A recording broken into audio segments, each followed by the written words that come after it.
Let me tell you something before you go. Whenever people come see me live, I try to say something meaningful to people. You know, I'm in the laugh business.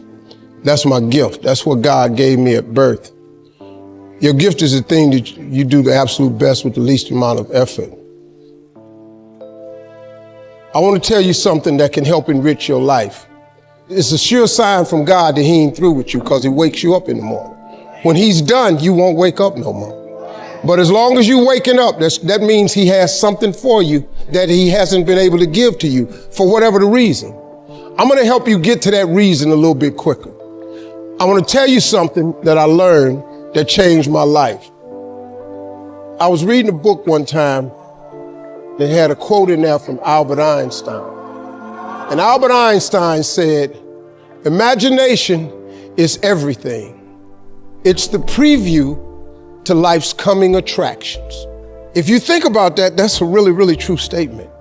Because everything you see in this world came from somebody's imagination. Everything. Somebody was talking on the phone one day, on that wall phone, connected to the cord, and tried to walk, and it didn't go no further. And he wanted to just go outside and get something out the car.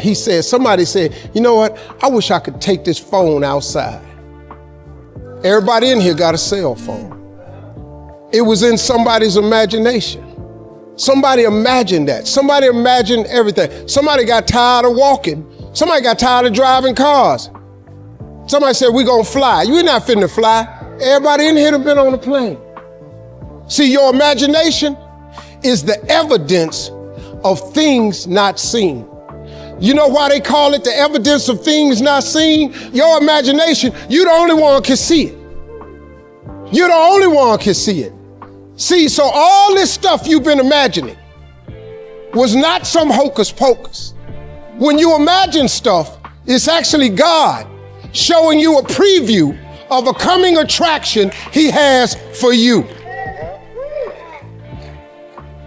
That's what your imagination is. Why do you keep imagining yourself with a second home? Because God wants you to have a second home. Why do you keep imagining yourself in a supervisory capacity on another job? Because God really wants you to have that. Why you keep dreaming of opening a business one day? That's because that's what God really got for you. And he put it in your imagination. The problem with your imagination, though, is you tell it to the wrong people. If you want to kill a big dream, tell it to a small-minded person. You can't, oh man. Think about this in your life. How many times have you had this really incredible idea and you took it to your family and your friends? You shared it with them and they shot it down. You know why they shot it down? Because they couldn't see it. Because God didn't put it in their imagination. He put it in yours. It was your evidence of things not seen.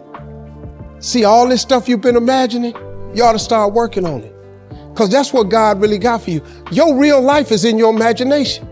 I'm here to tell you that. You think I'm here by accident? I'm here because he put this in my imagination when I was 10. When I was 10, he showed me I was going to be on TV. That's all I ever wanted.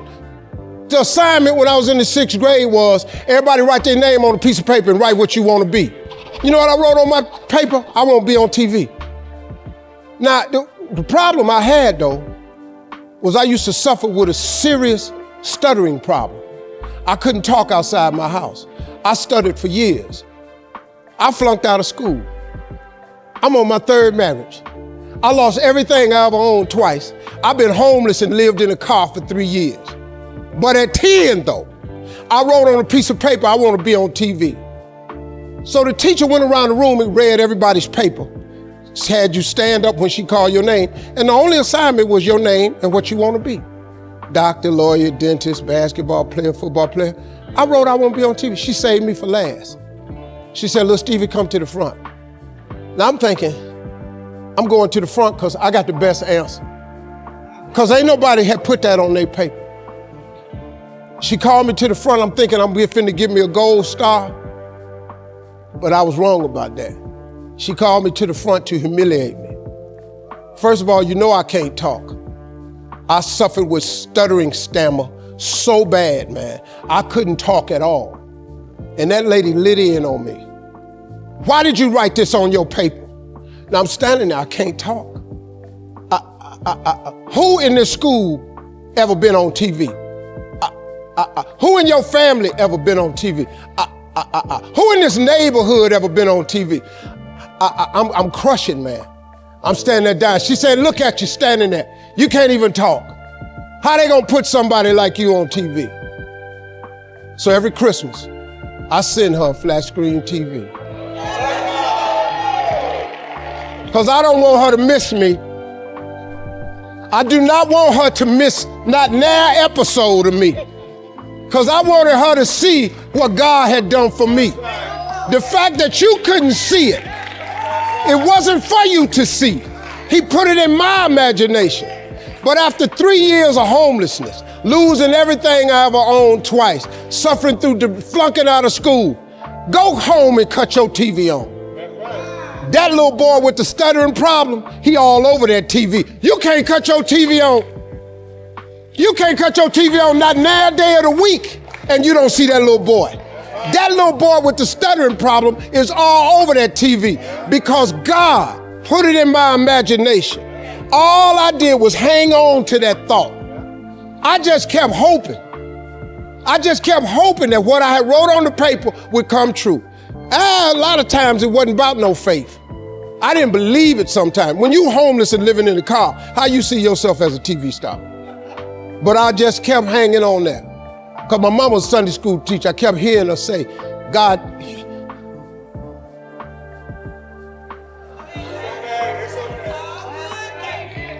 God didn't bring you this far to leave you.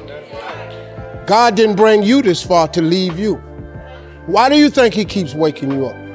Because he got more for you. He got way more for you. He got plans for you. But he needs your faith.